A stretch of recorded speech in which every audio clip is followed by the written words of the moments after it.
how to share WeChat ID to my friends. Hello guys, welcome to another tutorial.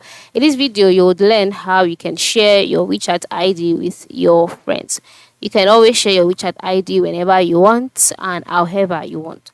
So by making use of the WeChat application, all you need to do is to launch the WeChat application on your smartphone, just like I have done here. Then move to the lowest part of the screen, the lowest right side of the screen, where you can see the option Me next to Discover.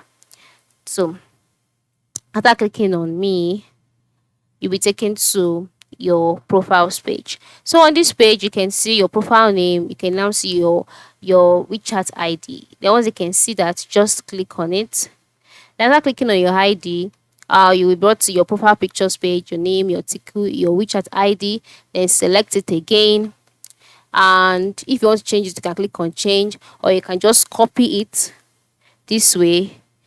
Click on copy and then send it, share it with your friends via chat, email, or any other messaging platform. All right. And then if your friends are close by, you can create a QR code for your WeChat ID. Okay. And by clicking on QR code, then you can now choose the QR code, generate your personal QR code, and your friends can scan this QR code using the WeChat app to add you. All right, so these are the various ways of sharing your WeChat ID with your friends on WeChat. Thanks for watching and have a good day.